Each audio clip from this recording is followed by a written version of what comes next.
நடைபெற்று கொண்டிருக்கும் ஈரான் இஸ்ரேலிய போரின் ஆரம்பத்தில் ஈரான் நூற்றுக்கணக்கான ட்ரோன்களை அனுப்பி இஸ்ரேலை தாக்க முயன்றது. ஆனால் அவை சரியான நேரத்தில் இஸ்ரேலிய மற்றும் ஜோர்டான் விமானப்படையால் சுட்டு வீழ்த்தப்பட்டன. இது போன்ற முக்கியமான சூழ்நிலைகளில் ஒரு முஸ்லிம் நாடான ஜோர்டான் இஸ்ரேலின் நெருங்கிய கூட்டாளியாக இருந்து இஸ்ரேலுக்கு உதவி வருகிறது. இப்போது மட்டுமல்ல, இதற்கு முன்பு நடந்த ஈரான் இஸ்ரேலிய மோதலின் போது கூட ஈரான் இஸ்ரேலை நோக்கி ஏவிய ட்ரோன்களை ஜோர்டான் விமானப்படை சுட்டு வீழ்த்தி இஸ்ரேலை காப்பாற்றியுள்ளது. ஒரு முஸ்லிம் பெரும்பான்மை நாடான ஜோர்டான் பெரும்பாலான முஸ்லிம் நாடுகளால் வெறுக்கப்படும் இஸ்ரேலுக்கு ஏன் கரிசனம் காட்டுகிறது என்பதை பற்றி இப்போது பார்ப்போம். ஜோர்டான் ஒரு காலத்தில் மற்ற முஸ்லிம் நாடுகளைப் போலவே இஸ்ரேலை ஒரு பரம விரோதியாகத்தான் பார்த்தது. 1967 இஸ்ரேலை அழித்தே தீருவது என கங்கணம் கட்டிய எகிப்து, சிரியா ஆகியவற்றுடன் கூட்டு சேர்ந்து ஜோர்டானும் இஸ்ரேலை தாக்கியது.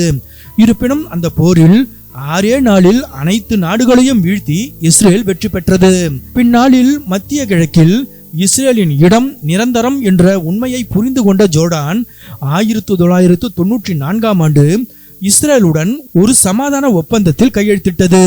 இது இரு நாடுகளுக்கும் இடையிலான பல தசாப்த கால விரோதத்தை முடிவுக்கு கொண்டு வந்தது.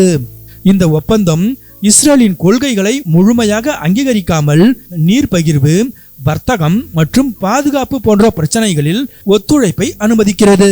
மேலும் இந்த ஒப்பந்தத்தை ஜோர்டான் அதன் எல்லைகளை பாதுகாக்கவும் அமெரிக்காவிடம் இருந்து பொருளாதார மற்றும் இராணுவ உதவிகளை பெறவும் பயன்படுத்தி கொண்டது மற்றும் மத்திய கிழக்கு பிராந்தியத்தில் தன்னை ஒரு மத்தியஸ்தராக நிலைநிறுத்தியும் கொண்டது. ஜோர்டான் இஸ்ரேல், அமெரிக்கா மற்றும் மேற்குலக நாடுகளுடன் இணக்கமாக போனது ஈரானுக்கு ஆத்திரத்தை ஏற்படுத்தியது. இதன் விளைவாக ஜோர்டான் ஈரான் மற்றும் அதன் பிராக்சி படைகளான ஹெஸ்புல்லா, ஹமாஸ், ஹூத்திஸ் ஆகியவற்றின் அச்சுறுத்தலுக்கு உள்ளானது. இதனால் ஈரான் மற்றும் அதன் பிராக்சி படைகளிடமிருந்து வரும் ட்ரோன்கள், ஏவுகணைகள் ஆகியவற்றிலிருந்து தனது சொந்த வான்வெளியை பாதுகாக்க இஸ்ரேலுடன் கூட்டு சேர்ந்து கொண்டது ஜோர்டான். இதன் மூலம் ஜோர்டான் அல்லது ஜோர்டான் வான் பகுதியை பயன்படுத்தி இஸ்ரேல் மீது ஏவப்படும் ட்ரோன்களை இரு நாடுகளுமே கூட்டு சேர்ந்து அழித்து பரஸ்பர உதவி செய்து கொள்கின்றன.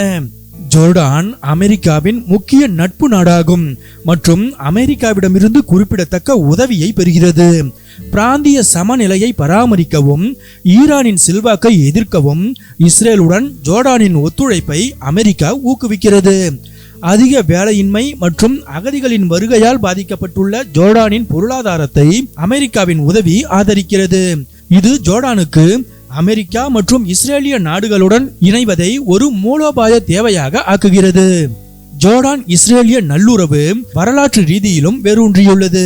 1970களில் அப்போதைய ஜோர்டான் மன்னரான ஹுசைன் மற்றும் பாலஸ்தீன விடுதலை இயக்கம் ஆகியோருக்கு இடையேயான பிளாக் செப்டம்பர் மோதலின் போது இஸ்ரேல் மன்னர் ஹுசைனை ஆதரித்தது மற்றும் உளவுத்துறை உறவுகளை வலுப்படுத்தியது.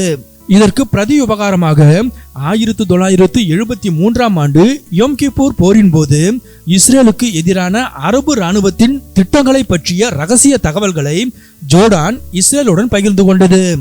இது இரு நாடுகளுக்கும் இடையேயான ஒத்துழைப்பை மேலும் வலுப்படுத்தியது. 1994 அமைதி ஒப்பந்தத்தின் கீழ் இஸ்ரேல் ஜோர்டானுக்கு நீர் மற்றும் இயற்கை எரிவாயு போன்ற முக்கியமான வளங்களை வழங்கி வருகிறது. மேலும் மருத்துவமனை உள்ளிட்ட உள்கட்டமைப்புகளையும் செய்து வருகிறது. இயற்கை வள பற்றாக்குறை மற்றும் பொருளாதார சவால்களை எதிர்கொண்டு வரும் ஜோர்டானுக்கு இஸ்ரேல் செய்து வரும் உதவிகள் இன்றியமையாதவையாக இருக்கின்றன. ஜோர்டானின் மக்கள் தொகையில் 50 முதல் 60% பாலஸ்தீன வம்சாவளியை சேர்ந்தவர்கள் என்பதால் பெரும்பான்மையான மக்கள் பாலஸ்தீனத்துக்கு ஆதரவாகவும் இஸ்ரேலை விமர்சிப்பவர்களாகவும் உள்ளனர். இதனால் பொதுமக்களை சமாதானப்படுத்த பாலஸ்தீனத்திற்கு எதிராக இஸ்ரேல் எடுக்கும் நடவடிக்கைகளை ஜோர்டான் அரசாங்கம் பகிரங்கமாக கண்டிக்க வேண்டிய நிலையில் உள்ளது. அதே வேளையில் இஸ்ரேலுடன் பாதுகாப்பு உறவுகளை பேணுவதன் மூலம் இதை சமநிலைப்படுத்திக் கொள்கிறது.